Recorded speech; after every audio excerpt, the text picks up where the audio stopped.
Queridos hermanos en Cristo Jesús, es el segundo domingo del tiempo de Cuaresma. El Evangelio de este día está tomado de San Marcos, capítulo 9, versos del 2 al 10. En aquel tiempo, Jesús tomó aparte a Pedro, a Santiago y a Juan, subió con ellos a un monte alto y se transfiguró en su presencia. Sus vestiduras se pusieron esplendorosamente blancas, con una blancura que nadie puede lograr sobre la tierra. Después se les apareció Elías y Moisés, conversando con Jesús.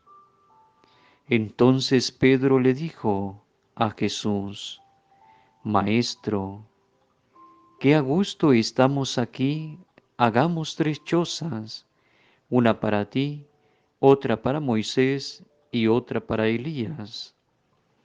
En realidad no sabía lo que decía, porque estaban asustados.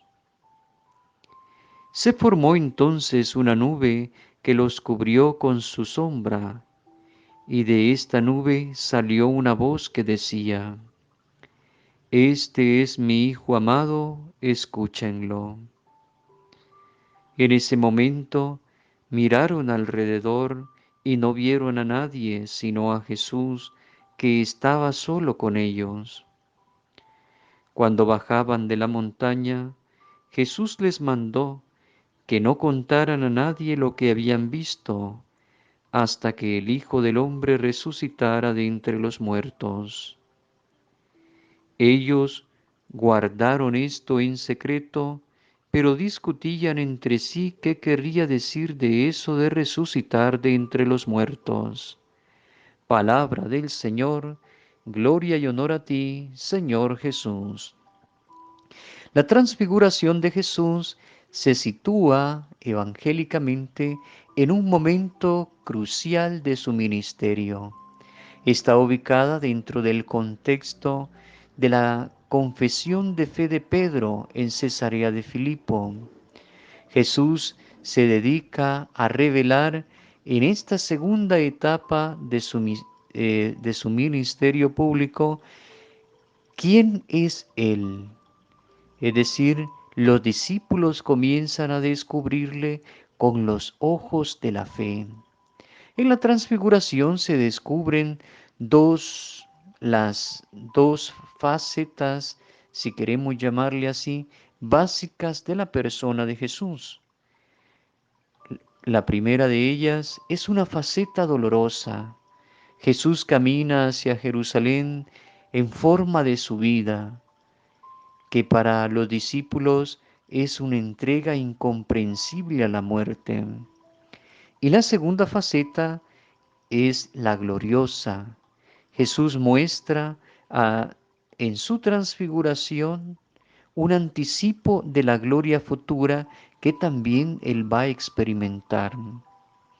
En el texto del Evangelio podemos encontrar que hay una serie de imágenes escatológicas. Por ejemplo, la choza, el decidir acampar, Moisés y Elías. También encontramos imágenes cristológicas, Hijo de Dios, entronización mesiánica, pero también encontramos una epifanía, la montaña, la transfiguración, la nube, la voz, que describen la personalidad de Jesús como el Kyrios, como un señorío eminentemente pascual. Jesús es el Hijo amado de Dios. Mencionaré algunas de ellas. La montaña, ese lugar de encuentro con Dios simbólicamente en la Biblia, es un lugar también para retirarse a la oración. La transfiguración es una transformación profunda. Le muestra la divinidad de Jesús que no habían logrado descubrir los discípulos. Moisés y Elías representan la ley y los profetas, es decir, el Antiguo Testamento. y la tienda es signo de la visita de Dios que pone su morada entre nosotros. La nube expresa una teofanía, una manifestación de Dios, juntamente con lo que ya les había dicho, la voz que se escucha. Por lo tanto, es Dios mismo quien está revelando quién es Jesús de Nazaret, por lo tanto debemos de escucharlo. Si nos fijamos en el itinerario del relato, vemos que tiene 4 momentos. El primero de ello, la subida, eh, muestra de alguna otra forma una decisión determinante. En un segundo momento, la manifestación de Dios que simboliza un encuentro personal. Y en tercer momento, hay una misión confiada en la voz que se escucha.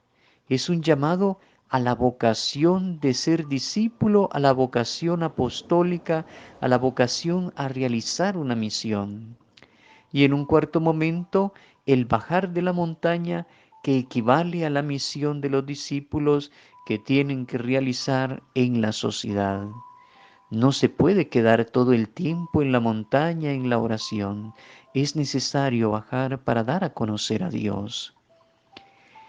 La llamada de Dios a formar parte de una comunidad exige también un proceso de conversión, un proceso de transfiguración, para que como cristianos, como discípulos de Cristo, vayamos también reflejando a Cristo a los demás.